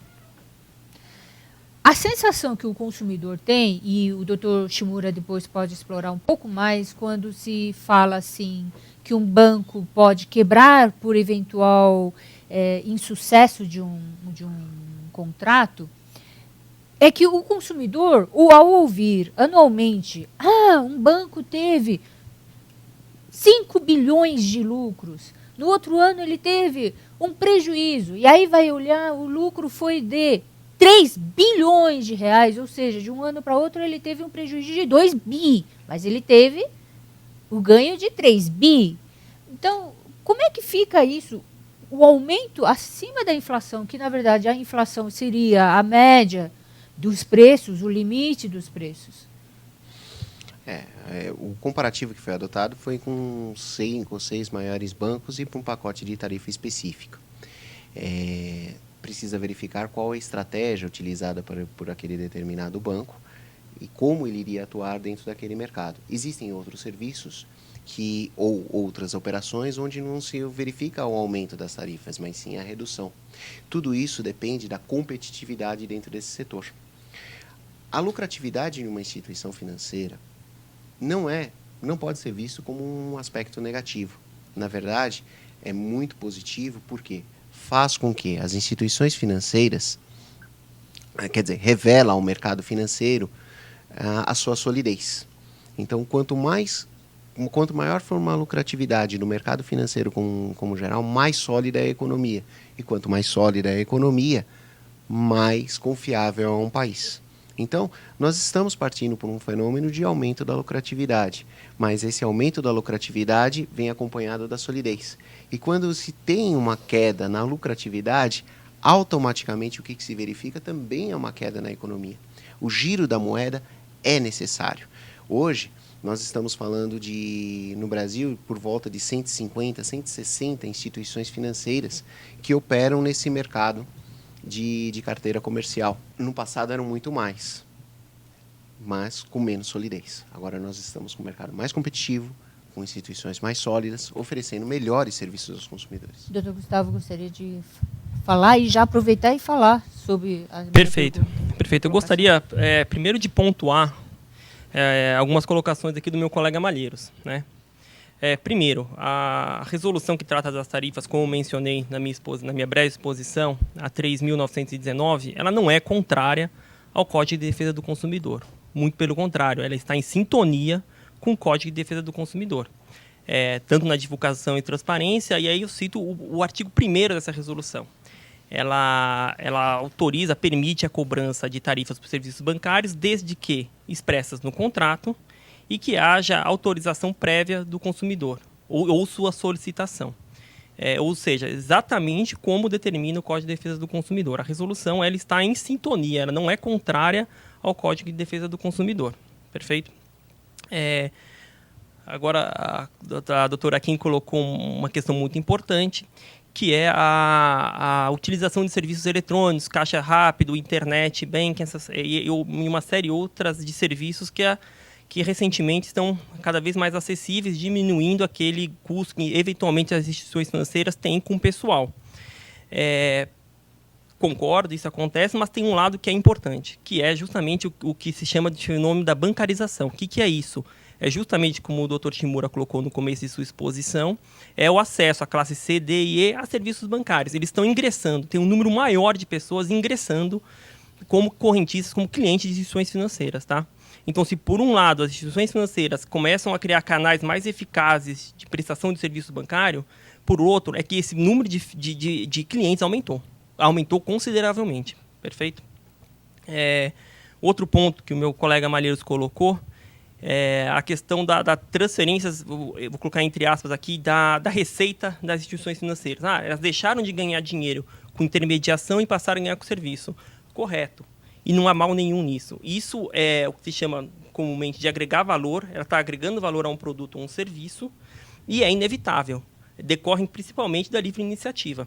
Um exemplo muito simples que pode caracterizar a legalidade desse tipo de comportamento, se o doutor tivesse uma loja de calça jeans e a partir de um determinado momento começa a verificar que as suas vendas não estão indo tão bem diante da concorrência, de fatores econômicos ou históricos, você começa a agregar um valor de tinturaria e vou fazer a barra, vou fazer aquilo. Ou seja, você agrega valor ao seu produto. E que é importante, o consumidor pode optar livremente em contratar isso com o senhor ou contratar fora. É justamente o que acontece com as instituições financeiras. Ela tem um produto, ela presta um serviço e o consumidor está livre a decidir se quer contratá-lo ou não.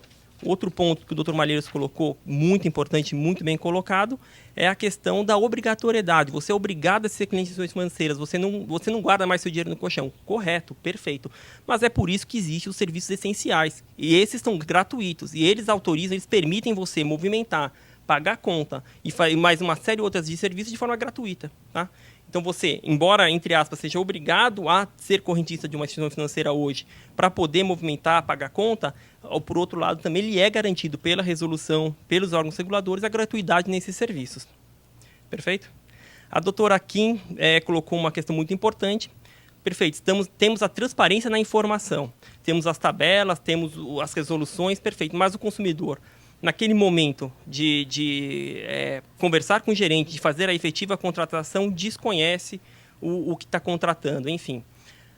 Aí, o ponto é o seguinte, mal profissional existe em todos os lugares, infelizmente. Existe o mau professor, o mau promotor, o mau juiz e também existe o mau funcionário de instituição financeira. Mas eu posso lhe assegurar que nenhuma instituição financeira tem por política institucional conservar esse mal profissional. Muito pelo contrário. Existe hoje uma série de treinamentos, tem a certificação Ambima, tem a qualificação, a certificação dos correspondentes bancários, ou seja, as instituições financeiras trabalham efetivamente para ter o seu funcionário lá da ponta ou a pessoa que oferece um produto bancário na ponta muito bem preparado e capaz de esclarecer o consumidor. Isso não é porque a instituição é bonzinha, não é porque ela é boazinha, porque ela quer fazer o bem, porque ela percebeu que um consumidor consciente, um consumidor bem orientado, ele vai fidelizar esse cliente. Eu trabalho em instituição financeira, tenho diversos colegas que trabalham em instituições financeiras e eu vejo a meta de colegas que trabalham, enfim. A meta hoje não é mais só colocar cliente dentro da instituição financeira, é manter esse cliente lá dentro. E você mantém um cliente dentro da instituição financeira com uma boa contratação, esclarecendo, prestando informações. E as instituições financeiras trabalham nesse sentido. Elas querem treinar pessoal, elas querem um consumidor consciente dentro da sua casa. E um ponto relevante que acho que todo mundo percebeu de uns tempos para cá é as políticas em todas as grandes instituições financeiras tratando do uso consciente do crédito. Tá? Isso era inimaginável, né? A instituição financeira está orientando o consumidor a contratar, a ter esse serviço de forma consciente. Tá? Eu vou fazer uma observação que nesse último gancho do superendividamento, né, dos créditos, etc., isso funcionou mediante a fiscalização dos órgãos de defesa do consumidor, da atuação do Ministério Público, tendo em vista que muitos dos consumidores, sua grande maioria, os aposentados, que foram laçados nas ruas, por telefone, a fazer o crédito, e eles explodiram com os créditos. Ou seja, não tinha nem mais dinheiro suficiente para se pagar o alimento, que dirá de contas. Então, explodiram com os seus limites de crédito e comprometiam a aposentadoria até 100%, e é por isso que entrou a atuação dos órgãos para restringir até o limite de 30%. Agora, eu vou fazer um gancho também com a reflexão anterior da transparência. São 285 mil ações. 285 mil. Sabendo que no mercado de 10 consumidores, internautas, 10 consumidores, apenas 1 ou 2 ingressam com a ação, porque custa dinheiro ingressar com a ação. Ou seja, nós estamos falando de 8 fora dessa cadeia de 285 mil. Como é que fica isso, doutor Gustavo? Então, doutor Shimura pode. Permita, que eu ia fazer um comentário, inclusive, com relação à questão dessa reportagem. Não sei a fonte, eu não a vi também, não a conheço.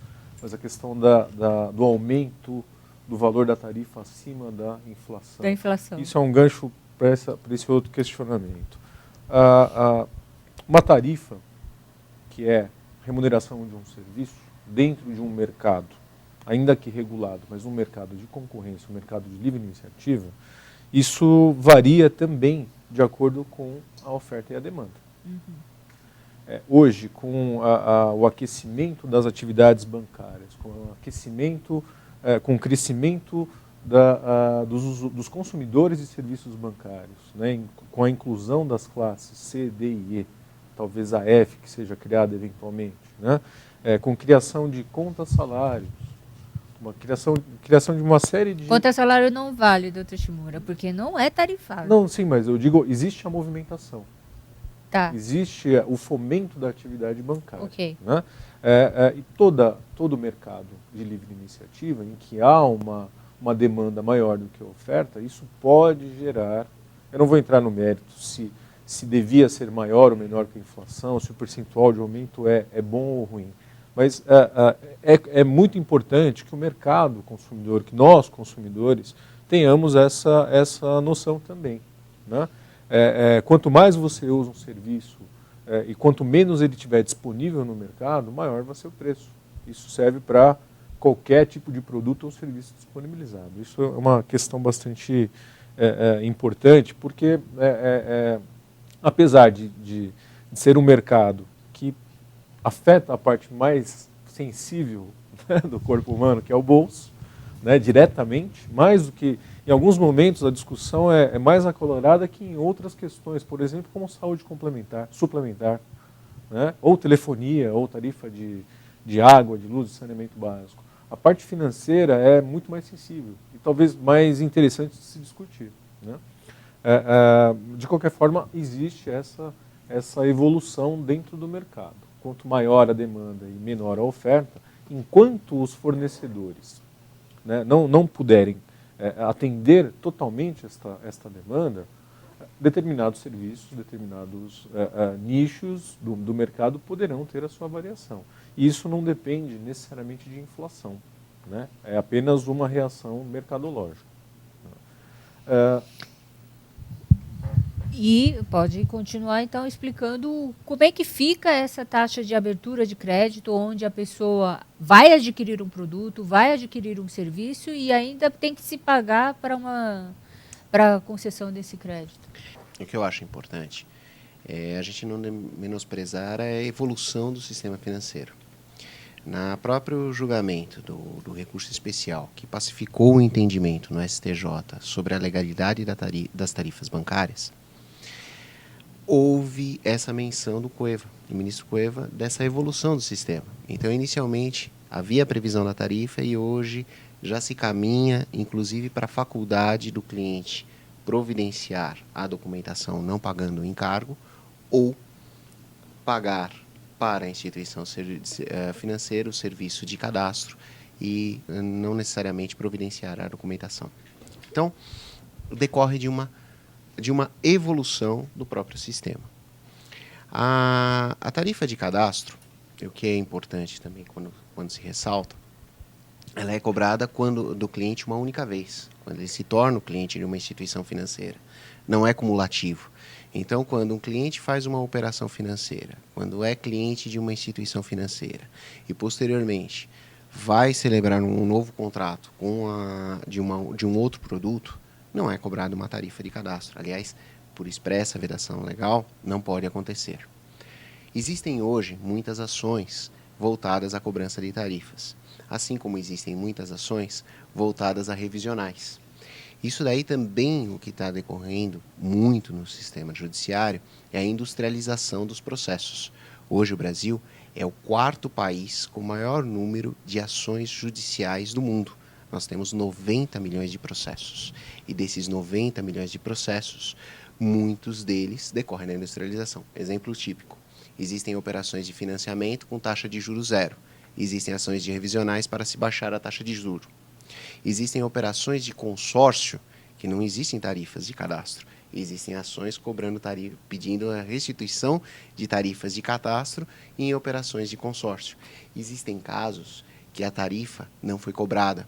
E mesmo assim, existe a ação pedindo essa restituição. E, me desculpe, só finalizando, muito se decorre também pela própria justiça gratuita, porque as pessoas, muitas vezes, entram com a ação porque não existe o ônus. Geralmente você vê, a gente pode podemos nos deparar com casos de financiamento de veículos luxuosos e a pessoa pedindo restituição de uma tarifa bancária. Para mim, não é caso de justiça gratuita. Doutor Gasparotto, me desculpe, essa colocação que está sendo dada, lá no Aurélio, no Wise, deve dizer que isso é sofisma.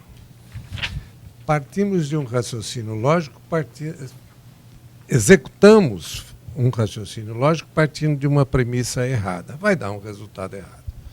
Primeiro, eu quero dizer ao doutor Shimura que eu não acho o sistema financeiro e os problemas de tarifa mais interessantes ou superiores aos problemas de saúde. Acho que os dois são de extrema importância na proporção em que a saúde nossa está podre. Quando eu vejo uma notícia no Senado, que o Senado pagou para o Hospital Sírio-Libanês uma importância de não sei quantos milhões, eu não consigo nem me lembrar, porque é tanto zero que eu não sei como é que conta. 22 milhões? Não sei.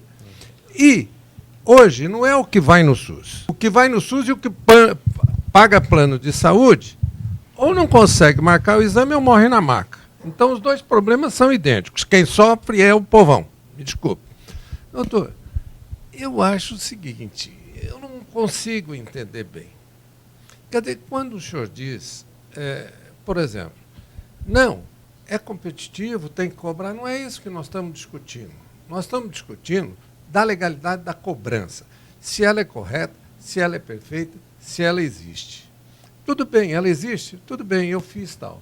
A única coisa é a forma como ela é cobrada, a maneira como ela é cobrada, com que abusividade, com que deslealdade ela é cobrada. Perfeito? Então, é esse o problema. Não vamos dizer competitividade, não é nada disso, tal, porque a competitividade abaixa preço e nós temos... Agora, não querer comparar, dar o exemplo da telefonia, é um exemplo que também não é bem por aí. A realidade é uma coisa só. Que se procure agilizar da melhor maneira possível para ter melhor rentabilidade. Agora, só para dar um exemplo para o senhor, partindo do gancho da transparência. Está lá no site, é bonito e tal. Eu pergunto se qualquer um de nós aqui não precisa ir para o cidadão comum. Vamos dizer, nós técnicos em direito, operadores do direito.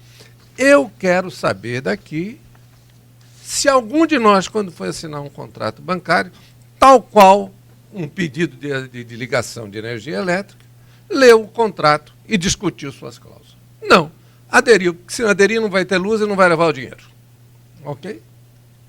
Então, é um contrato de adesão e que, se está transparente, está lá no site. Se o funcionário, que nem disse o doutor Arruda, da instituição financeira, hoje é altamente treinado e qualificado, eu concordo com isso. Aliás, já tínhamos conversado nos bastidores a esse respeito. Mas então tem problema, vai ter que mandar quase todo mundo embora. Porque eu não entendo um funcionário eu não conheço um funcionário que, na hora de assinar um contrato bancário, que inclua a tarifa, porque a tarifa só advém de um outro contrato bancário, é venda casada, vamos dizer assim, e eu duvido que tenha um funcionário que de banco que tenha dito: o senhor vai pegar um financiamento para o seu automóvel, vai ser assim, papapá, papapá, papapá, papapá, papapá, e tenha explicado para o consumidor isso. Primeira coisa. E muito menos ferindo frontalmente o Código do Consumidor. É que o consumidor tem que ter o conhecimento prévio. Está aqui, o senhor leva, vê, faz, vê se gosta. Não tem conhecimento prévio, doutor. Não tem. E eu vou perguntar outra coisa só para brincar na área. Quer dizer, quando o banco me vende alguma coisa pelo telefone, ou fora da agência, ou fora do meu escritório, ele dá o artigo lá, 49, lá, 47, sei lá, que é o arrependimento. O senhor consegue se arrepender com o banco? O senhor consegue cancelar cartão de crédito? Ou vai ficar lá na musiquinha, plim, plim, plim, plim, plim, 1, 2, 3, 4, 5, 6. Daí vira, olha, isso aí é o seguinte, foi com duas pernas. É isso que acontece com o serviço de telefone. É esse o atendimento. Então, não tem aviso prévio. O funcionário não fala, não vamos nos iludir. Porque eu não estou querendo dizer que é culpa dos bancos. Eu acho que os bancos já entenderam uma grande parte e melhoraram. Mas era bom que eles entendessem e fossem sanando isso. Porque isso é vergonhoso. Porque é o mesmo caso da saúde, é o povo que paga, sabe? É quando o senhor diz assim, não e tal, só que a realidade é que a atividade financeira, eu não sei hoje, não estou mais afeito a esse estudo, que é uma área mais empresarial e tal, mas quem mandava no mundo financeiramente eram 250 famílias. A família real inglesa, a família da Holanda e mais uma série de pessoas, eram 250 famílias. E no Brasil, o controle do poder econômico não atinge talvez a 300 instituições. Então é possível que 300 instituições, pelo poder econômico, fiquem subjugando 200 milhões de brasileiros? E isso não adianta discutir. O senhor sabe disso, eu não vou citar nome. Mas a cada banco que nós temos, a gente começa hoje uma ação contra 10 bancos. Acaba com 2 ou 3. Certo ou errado? É a concentração do poder econômico espoliando o povo. Sendo tipos de mercados no mundo inteiro. Essa aglutinação de fornecedores. E não, assim, eu entendo que um discurso mais, uma abordagem, de alguns aspectos mais social, mais radical até, né, de opressão econômica, isso já não se encaixa mais no mercado atual, no mercado moderno. O Brasil, como um dos países aí, talvez mais expoentes após a crise de 2008, ele passou a fazer um papel no mercado internacional e tem que se adequar. Nós, consumidores brasileiros, cidadãos brasileiros, estamos também dentro desse contexto. Concordo com o senhor. Só que o problema que nós estamos falando é anterior a 2008 e também, doutor Shimura, também não é bem do jeito que o senhor está querendo pôr. Agora, esse é o mercado internacional e vamos lá.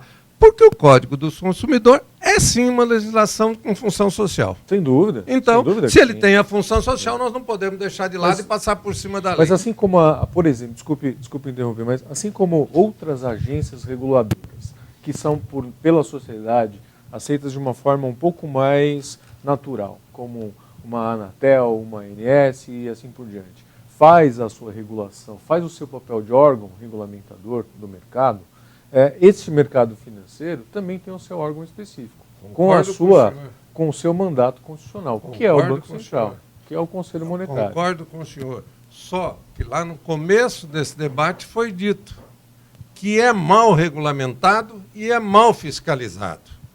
E para quem é da área, eu vou citar. Vocês vejam, hoje não, porque o risco passou todo para a seguradora. Mas a fiscalização sobre um consórcio que sofre o mesmo tipo de fiscalização que um banco comercial, a rigidez, inclusive na parte penal, e a rigidez no banco. Perfeito? O consórcio não podia, porque não deu um diretor do consórcio comprar uma cota, que era queixa-crime. O cara respondia juízo, tem gente condenada por causa disso. O banco quebra, leva o dinheiro e a gente não vê nada. Então, o que eu quero dizer é o seguinte, o senhor chegou no ponto. Todo mundo está regulamentado. Só que o banco, a regulamentação, me desculpe, não serve para nada. Não serve para nada. Ou melhor, não vou dizer que não serve, eu estou sendo exagerado. Aí eu estou com chorro. Ela é muito ruim, ela deixa a desejar. Mas, ela doutor, não atende o anseio do povo brasileiro, não atende o anseio de ninguém. Mas, doutor, eu vou lhe falar uma experiência que eu tive como usuário. Eu, há pouco tempo, fui fazer um financiamento de crédito imobiliário. E nesse financiamento de crédito imobiliário, o que eu fiz? Fiz uma pesquisa com 4 instituições financeiras. Dentro dessas 4 instituições financeiras, o que eu solicitei a todas elas? A planilha CET. Então, eu quis do banco A, B, C, D, que me informasse a taxa CET. E da forma tanto anual quanto mensal. Eu não me ative à taxa de juros. E tinha até uma curiosidade.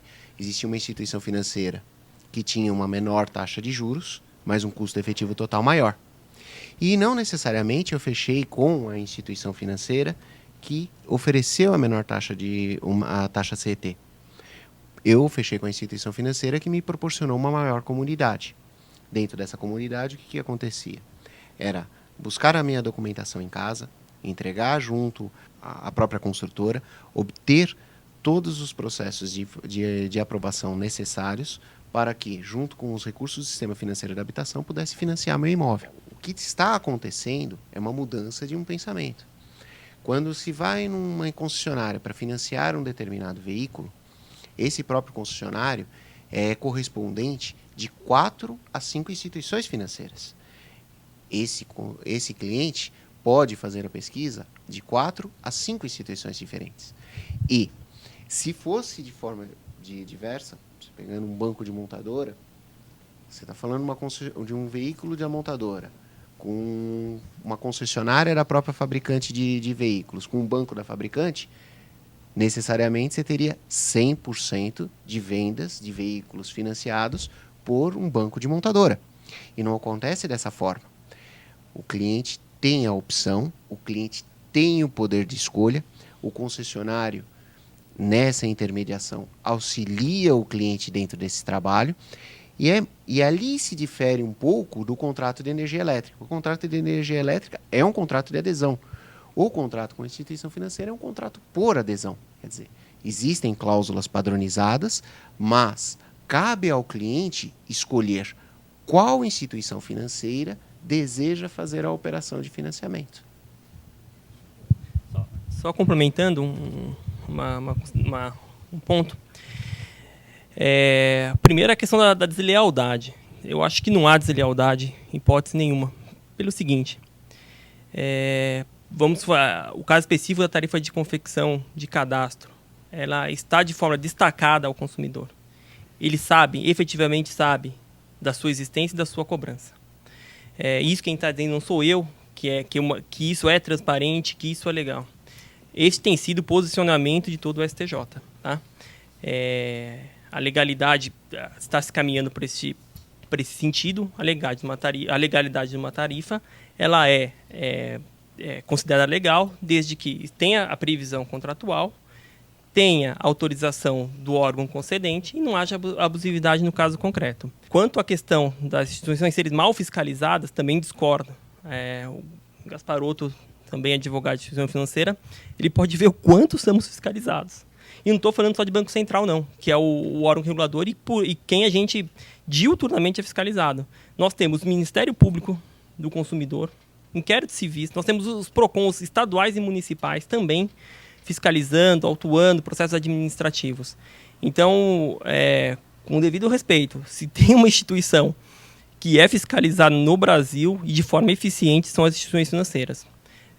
Banco Central, Ministério Público Estadual, Ministério Público Federal, PROCONs estaduais e PROCONs municipais. E é um volume intenso, né, Gaspar? O próprio Banco Central, o modelo a sistemática de fiscalização e regulação do Banco Central do Brasil é considerado modelo no mundo inteiro. Nós não tivemos a quebra como ocorreram nos outros mercados, um dos motivos é o próprio trabalho efetivo do Banco Central do Brasil. É um sistema que serve de parâmetro, inclusive, para outros bancos. Refazer uma pergunta que eu fiz e de uma outra forma. Há treinamento desses gerentes, dessas pessoas que estão à frente para atender os consumidores, para prestar esses esclarecimentos? E eu explico. A transparência não é só meramente colocar no site, divulgar, etc. E também explicar. É para que o consumidor possa visualizar o resultado daquilo. Ou seja, se eu vou pagar uma prestação de R$1.000, eventualmente a taxa de crédito represente R$800 para fazer pesquisa, uma vez que eu não sou cliente ainda, né? Segundo as palavras do Dr. Gasparotto aqui, e que também a resolução assim determina. Então, há esses treinamentos, e eu vou discordar do Dr. Gasparotto no sentido da industrialização das ações, né, Dr. Malheiros? Porque o brasileiro, conforme a pesquisa do mercado, de 10 consumidores que se sentem prejudicados, Dr. Gasparotto, somente 2 ingressam com a ação. Os 8 não entram justamente por custo das ações, onde nós, advogados profissionais, liberais, entramos como esse custo. Então, eu vou discordar, porque a industrialização dá a entender que a pessoa está agindo de má fé, ou seja, ela está buscando um enriquecimento, não porque ela se sentiu lesada, não porque ela foi abusada no seu direito.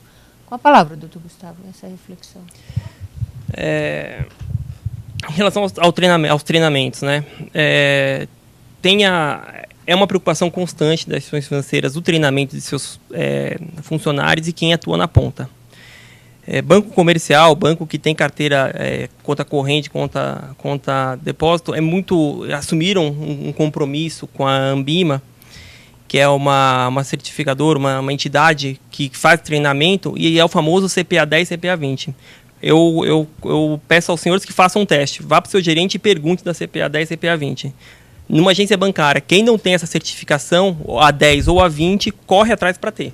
Porque é uma forma de crescer dentro da instituição, é uma forma de evoluir na carreira. Tá? Em relação à industrialização, realmente, a gratuidade eu acho que é um fator que fomenta mesmo o ingresso de ações. E, infelizmente,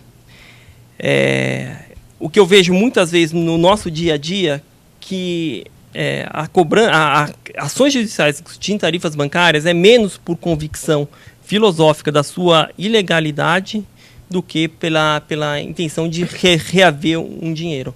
O consumidor, em regra, conhece, esse assunto, por exemplo, é discutido diuturnamente em todos os veículos de comunicação, que há a cobrança da tarifa. O consumidor, ele senta lá, sabe essa cobrança de tarifa, e ainda assim vai e requer a tarifa. Desculpe, é uma posição pessoal minha, enfim, okay. Mas é o que eu encontro diuturnamente. E tem um detalhe importante, que eu não sei quanto isso vai representar, mas tivemos, acho que foi ano passado, 2 operações da Polícia Federal, uma no Rio de Janeiro e uma em Pernambuco, e aí não há participação de consumidores, enfim, infelizmente, para nós advogados, é uma notícia muito triste, de quadrilhas de advogados, que tem por ofício se reunirem em quadrilha para ingressar com ações judiciais. Tá?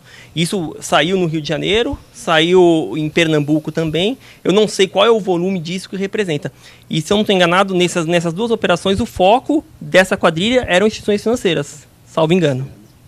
Bom, doutor Malheiros. Doutora, eu gostaria, inicialmente, como essa última minha fala, que me desculpasse, porque na primeira fala minha eu disse a respeito do julgado como sendo do Supremo, e na realidade ele é do STJ.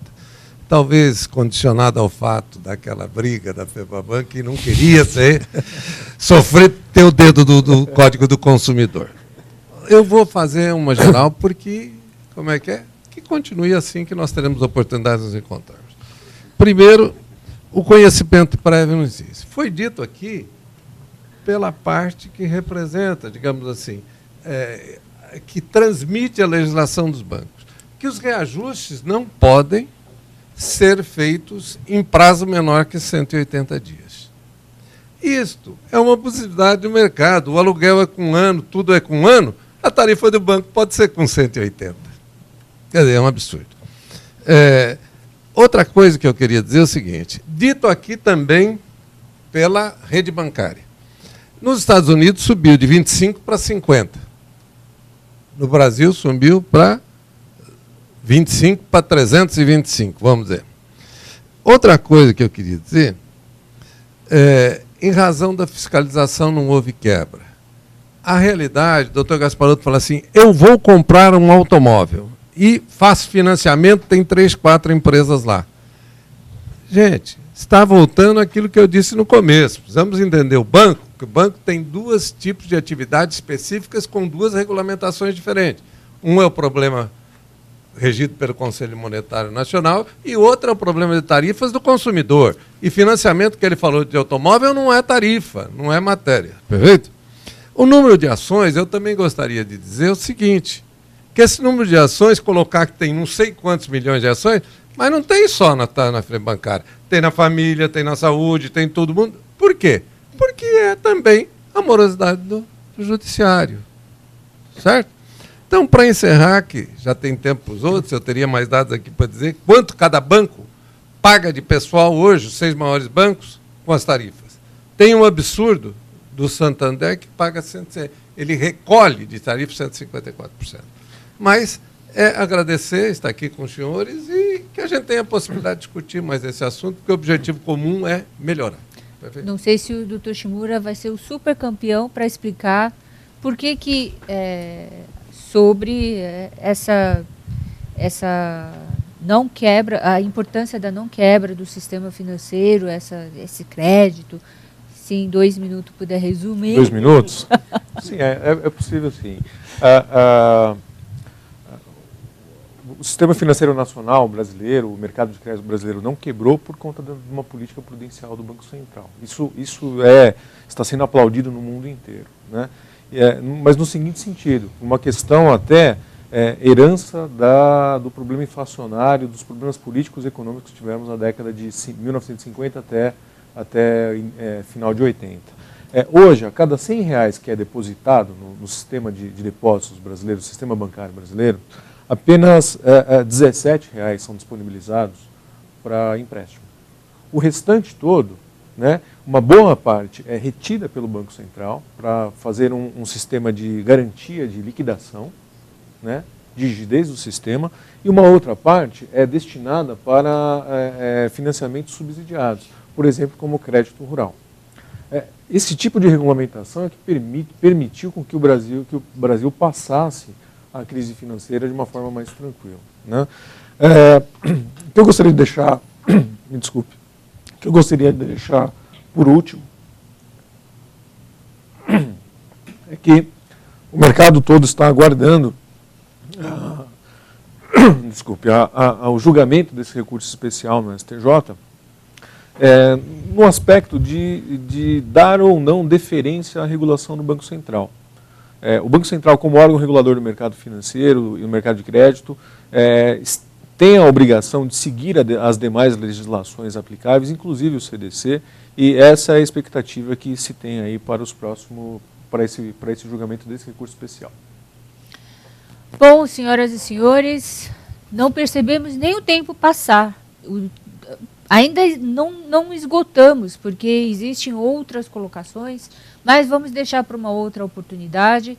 Esperamos ter contribuído para você, colega, advogado, advogada, profissional, para você, consumidor, consumidora, que tenta buscar esse entendimento. Estão colocados sob todas as óticas.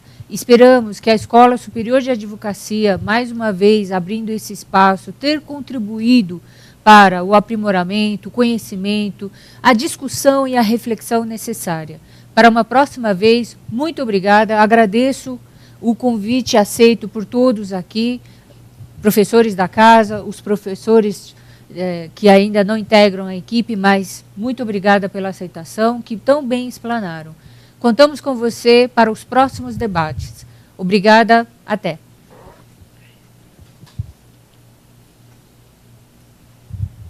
Queridos e queridas internautas, o que nós percebemos hoje, durante essa explanação, é que o Brasil não pode se desconsiderar dentro do cenário econômico. Isso é um fato, Porém, existe uma regulação do mercado, a fiscalização pelo Banco Central Brasileiro, a iniciativa é privada, considerada privada, porém com a intervenção necessária do Estado na sua regulamentação. Em que sentido? Que é permitido a tarifação dentro dos procedimentos necessários, dentro de uma margem necessária. Porém, é preciso respeitar o Código de Defesa do Consumidor. Quando não há uma transparência efetiva, não basta só inserir as informações nos seus sites oficiais dos bancos, divulgando os valores das tarifas, mas na ponta, na hora que você está adquirindo o produto ou o serviço e que você vai demandar pelo pagamento, que esses procedimentos sejam claros. Por outro lado, nós também verificamos que os bancos entendem que essas ações seriam industrializadas, ou seja, sem uma efetiva necessidade justificável de demandas que requerem a tutela dos seus direitos. O que nós poderemos perceber é que o judiciário está suficientemente preparado para verificar aquelas ações industrializadas no sentido de maquinalmente interpor para ganhar ações contra as instituições financeiras, quando, na verdade, conforme a própria pesquisa do mercado, o que percebemos é que o consumidor, realmente, dentre 10 que se prejudicam, somente 2 ingressam. Mas ficam aqui colocadas as situações expostas, dentre as quais o sistema financeiro faz parte do nosso cotidiano, ele é importante, mas é preciso respeitar o princípio da informação do consumidor, ele ter todos os elementos necessários para verificar e apurar o que ele está pagando.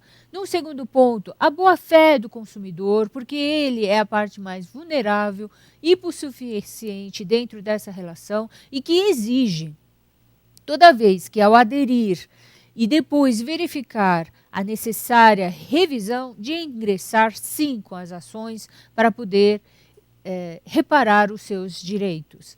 Então, nesse tocante é que a contribuição desse debate é para proporcionar uma reflexão maior, para você, na hora que se sentir lesado, saber que você será tutelado pelo Poder Judiciário e que, por sua vez, o Código de Defesa do Consumidor, ele prioriza a proteção ao tutelar uma interpretação mais favorável das cláusulas contratuais para os consumidores, respeitando o princípio da vulnerabilidade, da hipossuficiência e da boa-fé objetiva do consumidor. Esperamos ter contribuído dessa forma e agradecemos a mais essa participação dos senhores e senhoras.